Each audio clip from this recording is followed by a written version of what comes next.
Hello students, चलिए start करते हैं। Application of integral miscellaneous exercise का क्वेश्चन नंबर 7 देखते हैं क्या है।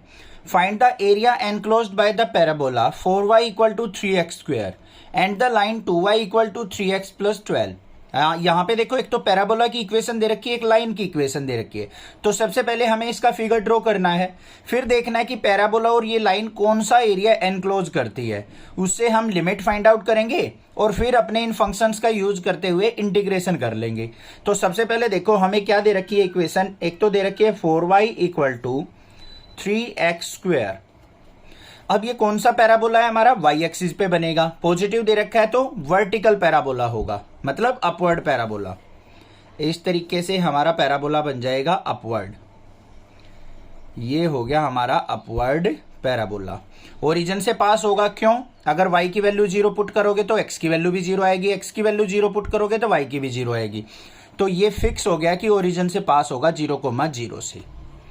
इतनी बात क्लियर हो गई। फिर हमारे पास इक्वेशन है 2y equal to 3x plus 12। ये हमें इक्वेशन दे रखी है। अब इसको सिंप्लीफाई करने के लिए आपको क्या करना है, एक बार x की वैल्यू 0 पुट करके देख लो बच्चों, और एक बार y की वैल्यू 0 पुट करके देख लो। तो यहाँ पे मान लो हम एट x इक्वल टू 0 देखते हैं। x 0 पुट करेंगे तो y की वैल्यू क्या आ जाएगी, हमारी 6 आ रही है, क्योंकि 2y इक्वल टू 12 हो जाएगा। y इक्वल टू क्या आ गया मेरे पास, 6 आ गया। अब मैं क्या करता हूं, यहाँ पे y की वैल्यू 0 पुट करके देख लेता हूं। At y equal to 0, y को 0 पुट करूंगा तो x की वैल्यू क्या आ जाएगी, 3 4 जा 12, मतलब -4 आ जाएगी। आ गई, ये वैल्यू आ गई मेरे पास। एक तो पॉइंट आ गया मेरे पास 0,6 और एक आ गया मेरे पास -4,0। इन पॉइंट्स को देख लेते हैं। 0,6 कहां पे लाई करेगा, ये देखो 0,6 मतलब x की वैल्यू 0, y की वैल्यू 6, इस एक्सिस के ऊपर होगा, y एक्सिस पे। तो ये कोई पॉइंट हो गया हमारा, मान लो 0,6। फिर -4,0 यहां पे आ जाएगा कहीं पे, ये आ गया -4,0। इनको आपस में ज्वाइन कर दो, ये आ गई मेरे पास लाइन। आ गई या नहीं आ गई, कोई दिक्कत नहीं होनी चाहिए। बस हमें ये पॉइंट और निकालना है कि ये पॉइंट कौन सा होगा। इस पॉइंट को निकालने के लिए हमें क्या करना पड़ेगा, यहाँ पे देखो हमारा, यहाँ पे अगर मैं x की वैल्यू 4 पुट करता हूँ, x की वैल्यू इसमें आ जाओ, देखो 4y equal to 3x square. यहाँ पे 4 पुट करूँ तो 4y इज इक्वल टू क्या हो जाएगा, 3 × 4 का स्क्वायर 16, 4 4 जा 16। तो y इज इक्वल टू क्या आ गया, 3 4 जा 12। y इज इक्वल टू क्या आ गया, 12 आ गया। तो यहां पे मेरे पास क्या आ गया पॉइंट, x इक्वल टू 3 पे क्या पुट किया था हमने, x की वैल्यू 4 पे y की वैल्यू हमें क्या मिली, 12। तो 4,12 आ गया ये पॉइंट मेरा। अब एरिया कौन सा निकालना है हमें, ये वाला एरिया और ये वाला एरिया। देखो ये वाला एरिया निकालना है, जिसको मैं शेड कर रहा हूं। ध्यान से देख लो, बस मेन यही चीज समझने की होती है। शेड देख लो कौन सा एरिया हो रहा है, ये एरिया फाइंड आउट करना है। अब नेमिंग कर लेते हैं। यहाँ पे ये पॉइंट मान लिया हमने A, यो मान लिया B, ये मान लिया C, ये मान लिया D और ये मान लिया E, और ये पॉइंट हो गया हमारा O। क्लियर हो गया, ठीक है। अब बात आती है इस पॉइंट की।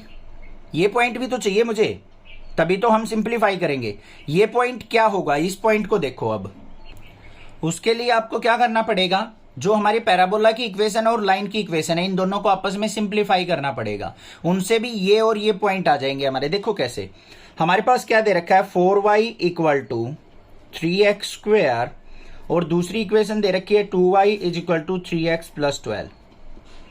तो 2y की वैल्यू यहां पुट कर सकता हूं, इसको मैं 2 × 2y लिख सकता हूं। तो 2y की वैल्यू क्या होगी, 3x plus 12 equal to 3x square. Simplify कर लो भाई इसको। तो ये क्या आ गया, 3x स्क्वायर, इसको मल्टीप्लाई करो, 2 3 जा 6x प्लस में 12 2 जा 24 इक्वल टू 3x स्क्वायर। तो क्या आ गया मेरे पास, 3x स्क्वायर। इसको उस तरफ लेके गए, माइनस का 6x और माइनस का 24 इक्वल टू 0। अब ये पूरी इक्वेशन 3 से डिवाइड हो रही है, सिंपल इक्वेशन हो जाएगी थोड़ी सी। 3 से डिवाइड कर दिया, डिवाइड बाय 3 ना करोगे तब भी आंसर सेम ही आएगा। 3 से डिवाइड किया तो क्या बन गई इक्वेशन, x स्क्वायर माइनस का 2x माइनस में 3 8 जा 24 इक्वल टू 0। अब इसके फैक्टर करने बिल्कुल सिंपल हो गए। क्या हो जाएंगे हमारे, x स्क्वायर माइनस का 4 2 जा 8 माइनस का 4x और प्लस का 2x माइनस 8 इक्वल टू 0। यहाँ से x कॉमन आ गया तो क्या आ गया x माइनस 4, यहाँ से 2 कॉमन आ गया तो अंदर बच गया x माइनस 4 इक्वल टू 0। एक तो x की वैल्यू आ गई 4, एक x की वैल्यू आ गई -2। x की वैल्यू क्या आ गई 4 आ गई और एक x की वैल्यू -2 आ गई। जब x की वैल्यू 4 थी तो y की वैल्यू क्या हो जाएगी, देखो कोई सी भी इक्वेशन में पुट कर लो। 4y इक्वल टू 3x² था, यहाँ पे x की वैल्यू 4 पुट करेंगे, 4 का स्क्वायर 16, 16 को 4 से डिवाइड किया तो y इज इक्वल टू क्या आ जाएगा मेरा 12 आ जाएगा, जो ये पॉइंट आए थे 4,12। ठीक है, अगला -2 पुट करके देख लो यहाँ पे, तो 4y इज इक्वल टू क्या हो जाएगा 3 मल्टीप्लाई -2 का स्क्वायर 4 हो गया, 4 से 4 कट गया, y इज इक्वल टू क्या आ गया 3। तो ये पॉइंट क्या आ गया मेरे पास -2,3, ये वाला जो पॉइंट आ गया ये आ गया -2,3। समझ में आ गया ना पॉइंट किस तरीके से निकालते हैं। जहां पे भी दोनों कर्व कट कर रही हो, अगर वो पॉइंट निकालने हो तो दोनों कर्व को आपस में सिंप्लीफाई कर लो बच्चों, हमारे पास पॉइंट आ जाएंगे। आ गए -2,3, ये आ गया 4,12। तो अगर मैं -2 से लेके 4 तक इंटीग्रेशन करूंगा और लाइन की इक्वेशन लूंगा तो इससे नीचे का सारा एरिया आ जाएगा। उसमें से मुझे क्या करना पड़ेगा, ये वाला एरिया और ये वाला एरिया क्या करना पड़ेगा बच्चों, सबट्रैक्ट करना पड़ेगा। तो देखते हैं इसको कैसे सिंप्लीफाई करेंगे। एरिया क्या होगा हमारा, जो हमने फाइंड आउट करना है, एरिया ऑफ BODCB, ये वाला एरिया हमें निकालना है। तो ये किसके इक्वल हो जाएगा, इंटीग्रेशन लिमिट कहां से कहां तक, -2 से लेके 4 तक।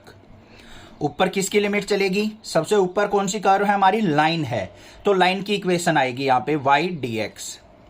फिर माइनस करेंगे हम -2 से 4, नीचे कौन सी है हमारी पैराबोला, पैराबोला की इक्वेशन आ जाएगी यहाँ पे y dx। y की वैल्यू निकाल लेंगे यहाँ से y की वैल्यू निकालेंगे 3x + 12/2 हो जाएगा। देखो लाइन ये है तो y की वैल्यू 3x + 12/2 पुट कर लो यहाँ पे, इंटीग्रेशन -2 से 4 और 3x + 12/2, फिर माइनस में -2 से 4, पैराबोला की इक्वेशन से y की वैल्यू निकालेंगे तो क्या हो जाएगा 3/4 x² dx।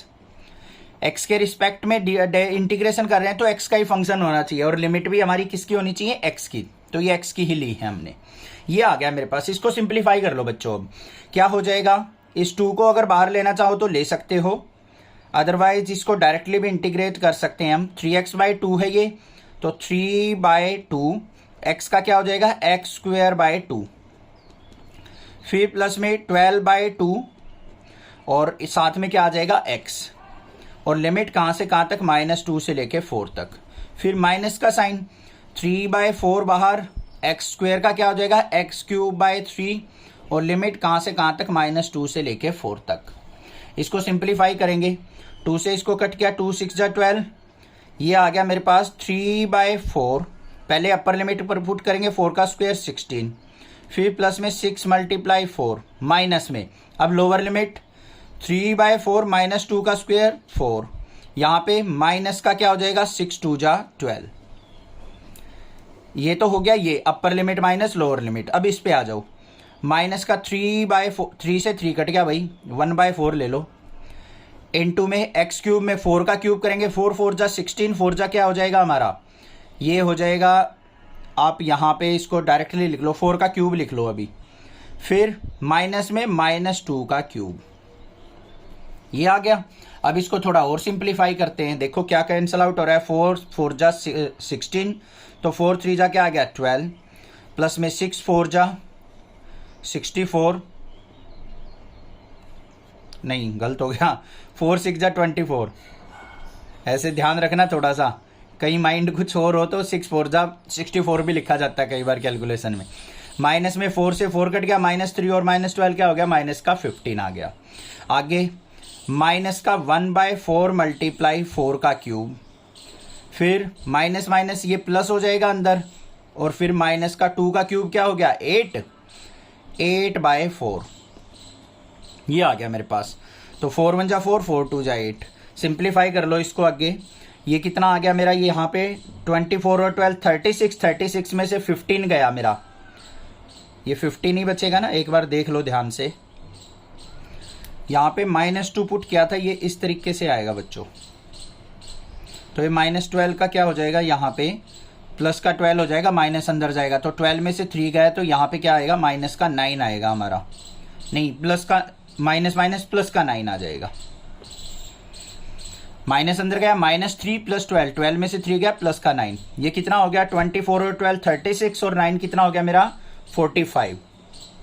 फिर माइनस में एक 4 से एक 4 कट गया, 4 का स्क्वायर कितना हो गया 16 और माइनस में 2, तो क्या आंसर आ गया 45 माइनस में 18 और 45 में से 18 गया तो कितना आ गया 27 यूनिट स्क्वायर। ये आंसर हो गया। ठीक है, क्लियर हो गया, समझ में आ गया होगा, कोई दिक्कत नहीं होनी चाहिए। थोड़ी सी कैलकुलेशन ध्यान से कर लेना, माइनस साइन को अंदर लेके जाने में थोड़ी सी गड़बड़ हो जाती है कई बार, तो ध्यान से करनी है ये कैलकुलेशन। कोई भी दिक्कत किसी प्रकार की लग रही हो तो आप स्क्रीनशॉट लेके मार्क करके मुझे सेंड कर सकते हैं, मैं आपको रिप्लाई कर दूंगा। Thank you students for watching your channel next classes.